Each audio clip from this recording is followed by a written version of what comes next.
Good morning बच्चों। कैसे हैं आप सब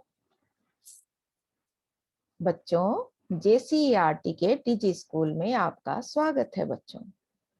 हम लोगों ने सूक्ष्म जीव के पहले भाग में पढ़ा था कि सूक्ष्म जीव क्या हैं, वो कितने प्रकार के हैं, वो हमारे मित्र कैसे हैं।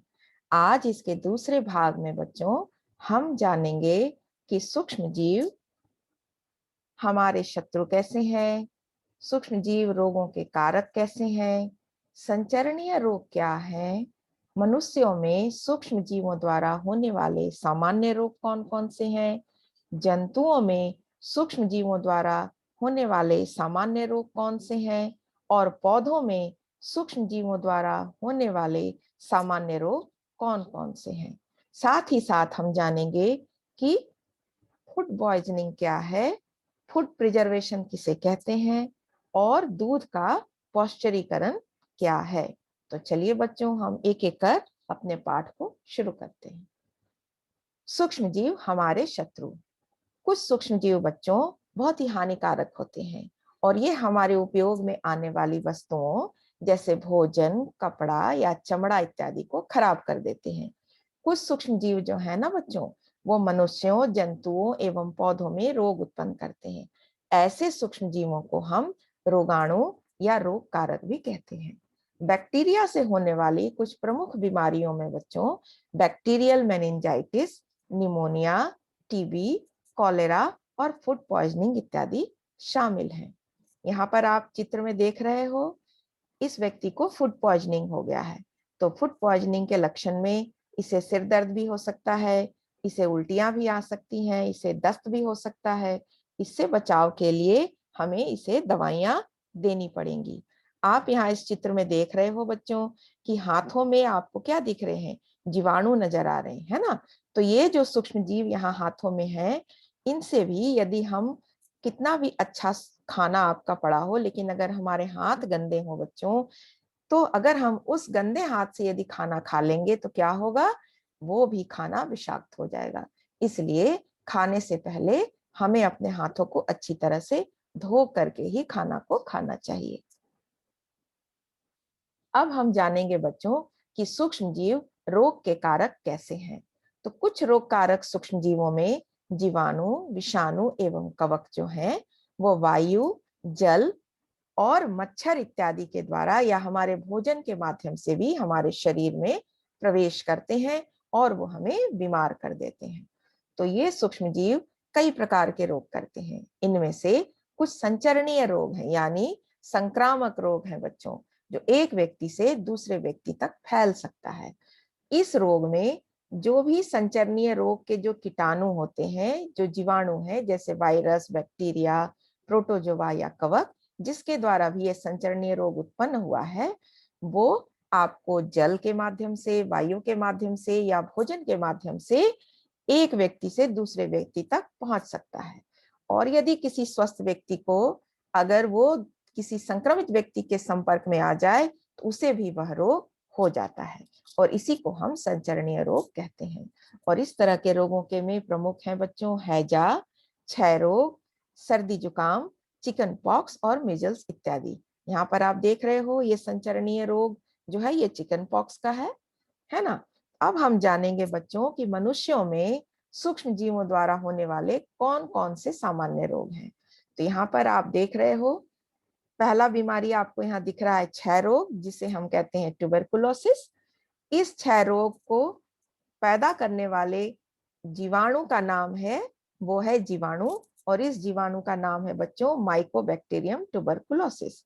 यह वायु जनित रोग है, हवा के माध्यम से फैलता है, और यह एक व्यक्ति से दूसरे व्यक्ति तक हवा के माध्यम से फैल सकता है।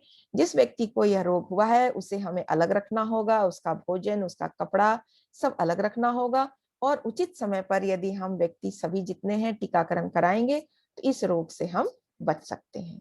दूसरी जो जीवाणु जनित रोग है बच्चों, वो है हैजा या कॉलेरा। इस बीमारी को पैदा करने वाले जीवाणु का नाम है विब्रियो कॉलेरी। यह जल जनित और भोजन जनित दोनों तरीकों से यह बीमारियां हो सकती हैं। यह तभी होता है बच्चों जब हम व्यक्तिगत स्वच्छता को ठीक से ध्यान नहीं देते, या आधा अच्छी तरह से नहीं पका हुआ भोजन खा लेते हैं या गंदा पानी पी लेते हैं तो ये बीमारी हो जाती है। और यदि हम समय से अपना टीकाकरण कराएंगे तो इस बीमारी से भी हम बच सकते हैं। यहाँ पर आप देख रहे हो इस चित्र में ये क्षय रोग का कीटाणु आपको दिख रहा है। ये जो है बच्चों फेफड़ों में ये रोग होता है और इसके अंदर जो ये कुपिकाएं आपको दिख रही हैं इसमें ही ये जीवाणु पहुंच जाते हैं और बहुत ज्यादा नुकसान कर देते हैं फेफड़ों में। इसके कारण ही यह रोग उत्पन्न होता है। इस रोग के लक्षण में व्यक्ति को खून की उल्टियां भी आनी शुरू हो जाती हैं। अगली बीमारी का नाम है बच्चों टाइफाइड। इसे उत्पन्न करने वाले जीवाणु का नाम है साल्मोनेला टाइफी। यह भी जल जनित रोग है बच्चों। यह जीवाणुओं के द्वारा होता है। इसमें भी हमें अपनी स्वच्छता और भोजन का खास ख्याल रखना है और जो भी व्यक्ति जिसे यह बीमारी हुई है उससे हमें दूर रहना है और टीकाकरण हमें समय से जरूर करवाना है। अगली बीमारी है बच्चों खसरा यानी मिजल्स। यह विषाणुओं के द्वारा होता है। यह बीमारी जो है इसको पैदा करने वाले विषाणु का नाम है रूबेला वायरस। यह वायु जनित रोग है बच्चों और यह रोग जो है इसमें रोगी व्यक्ति जो होता है उसकी व्यक्तिगत वस्तुओं को अन्य व्यक्तियों से अलग रखना बहुत जरूरी है क्योंकि यह संक्रामक बीमारी है और इसमें भी टीकाकरण इसका उपाय है। अगली बीमारी का नाम है बच्चों चिकन पॉक्स। ये वेरिसेला वायरस के कारण होता है। यह भी वायु जनित या फिर सीधे संपर्क से भी यह बीमारी फैलती है। यह विषाणु के कारण होता है और यह इसमें जो रोगी व्यक्ति है उसे भी हमें अलग रखना होगा और इससे बचने के लिए हमें टीके लगवाने होंगे। तो आप यहाँ पर देख रहे हो बच्चों इसमें आपको चित्र में दिखाई दे रहा है। एक चित्र में आप यहाँ देख रहे हो व्यक्ति को बड़े बड़े दाने हुए हैं और एक में आप देख रहे हो पूरे शरीर में छोटे छोटे दानों से पूरा शरीर भरा हुआ है। तो ये मिजल्स का लक्षण है बच्चों और जो बड़े बड़े फफोले हुए हैं ये चिकन पॉक्स के हैं। इसी तरीके से ये टाइफाइड के लक्षण दिख रहे हैं। इसमें व्यक्ति को बहुत तेज जाड़ा देकर बुखार आने लगता है और व्यक्ति को बहुत ज्यादा कमजोरी हो जाती है बच्चों। और निमोनिया के लक्षण में भी आपको फेफड़ों में जो है इसके कीटाणु जो होते हैं जीवाणु वो पहुंच जाते हैं बच्चों जिसके कारण व्यक्ति जो है उसे श्वास लेने में तकलीफ हो जाती है। यहाँ पर आप देख रहे हो ये पोलियो से बचाव करने के लिए एक बच्चे को पोलियो ड्रॉप्स पिलाया जा रहा है। तो पोलियो जो है बच्चों ये भी विषाणु जनित रोग है और यह खासकर छोटे बच्चों में ज्यादा होता है। खासकर 0 से 5 वर्ष की जो आयु होती है उस दौरान ये रोग होने का खतरा होता है। ऐसे में जो बच्चे होते हैं वो जब बड़े होकर चलने की स्थिति में होते हैं तो सीधी तरह खड़े नहीं हो पाते, चल नहीं पाते। इसलिए पोलियो से बचाव के लिए सबसे आसान तरीका है पोलियो की 2 बूंद ड्रॉप्स यदि हम बच्चों को पिलाते हैं तो इस रोग से हम बचाव कर सकते हैं। मच्छरों से भी बच्चों मलेरिया भी हो जाता है और आपको डेंगू भी हो जाता है। तो ये दोनों ही मच्छरों से होने वाले रोग हैं। इनसे बचाव के लिए हमें मच्छरों को मारना जरूरी है। तो मच्छर जो हैं इन्हें हम तब भी बचा सकते हैं। कैसे बचा सकते हैं मच्छरों से? तो अपने घर के आसपास पानी ना जमा होने दें और उनमें तेल का या जो कीटनाशक दवाइयां हैं उनका यदि हम छिड़काव करेंगे बच्चों तो हम मच्छरों से अपना बचाव कर सकते हैं। सूक्ष्म जीवों में जंतुओं द्वारा होने वाले जो सामान्य रोग हैं बच्चों वो है एंथ्रेक्स। ये बहुत ही घातक बीमारी है बच्चों। इसमें यह जीवाणु के द्वारा होता है और इस रोग की खोज जो है वो रॉबर्ट कॉच ने 1876 ईस्वी में की थी। यह बैसिलस एंथ्रेसिस नामक जीवाणु के कारण होता है। यह एंथ्रेक्स रोग का कारक है। इस एंथ्रेक्स रोग में जो जीव होता है जो भी जंतु जैसे गाय भैंस वगैरह उनके मुंह में ये जो जीवाणु है ये फैल जाते हैं और उसे मुंह खोलने में खाने में दिक्कत होती है, उससे उसकी मृत्यु हो जाती है बच्चों। इसी तरीके से मानवों में भी ये रोग बहुत घातक होता है। इससे बचाव करना बहुत जरूरी है। पौधे जो होते हैं बच्चों उनमें भी सूक्ष्म जीवों के द्वारा कई बीमारियां हो जाती हैं जिनसे पौधों का जो विकास है वो रुक जाता है, फसलों का नुकसान हो जाता है और बहुत ज्यादा हमें फसलों के नुकसान के कारण क्या होता है किसानों को बहुत ज्यादा नुकसान होता है। तो इसीलिए पौधों को बचाना बहुत आवश्यक है इन बीमारियों से। तो उसके लिए हम क्या करेंगे? उसके बारे में चलिए बच्चों जानते हैं। तो इन रोगों में जो मुख्य प्रमुख रोग हैं वो है पहला नींबू का कैंकर रोग। यह जीवाणु यानी बैक्टीरिया से होता है। यह वायु जनित रोग है और इसमें आपको पत्तियों पर और फलों पर इस तरीके के स्पॉट्स हो जाते हैं, जिसके कारण ये फल जो है वो ठीक से बड़े नहीं हो पाते और फसलों का नुकसान हो जाता है। अगली बीमारी जो है बच्चों वो फफूंद के कारण होती है, कवक के कारण होती है। उस बीमारी का नाम है गेहूं की रस्ट। यह भी हवा के माध्यम से और जो बीज जन्म लिए हैं, गेहूं के जो बीज हैं उनमें भी ये कवक जो है वो रह जाते हैं, उनसे भी ये बीमारियां दोबारा उत्पन्न हो जाती हैं। इसमें पत्तियों पर और पौधे के डालों पर इस तरीके के स्पॉट्स हो जाते हैं बच्चों, जिससे ये पौधे अपना खाना सही से नहीं बना पाते और धान ठीक से, गेहूं की बालियां ठीक से उग नहीं पाती। अगली बीमारी का नाम है बच्चों भिंडी की पीत। यह वायरस के कारण होने वाला बीमारी है। यह इंसेक्ट्स के माध्यम से फैलता है। इसमें भिंडियों में जो इसका हरा भाग है वो खत्म हो जाता है और पूरी तरह पीला मोज़ैक की तरह दिखाई देने लगता है, इसलिए इसे हम भिंडी की पीत रोग भी कहते हैं। और यहाँ आप देख रहे हो सर्कोस्पोरा में के पत्तियों में भी ये स्पॉट डिजीज।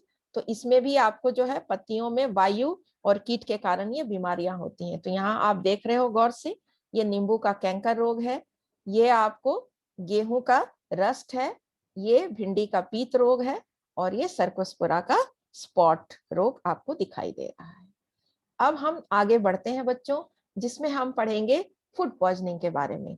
फूड पॉइजनिंग जो है बच्चों, यदि हम किसी कारण से हमारा भोजन खुला रह गया, उसमें यदि कहीं से जीवाणु अगर उसमें प्रवेश कर गए हैं और वैसे खाने को, जो खाना विषैला हो गया है उनके रहने से, उस खाने को यदि हम खा लेते हैं तो यह भोजन जो होता है ये विषाक्त होता है, जिसके कारण व्यक्ति जो होता है वो भयंकर रूप से रोगी हो जाता है और यदि समय पर उसका इलाज नहीं कराया गया तो उसकी मृत्यु भी हो सकती है।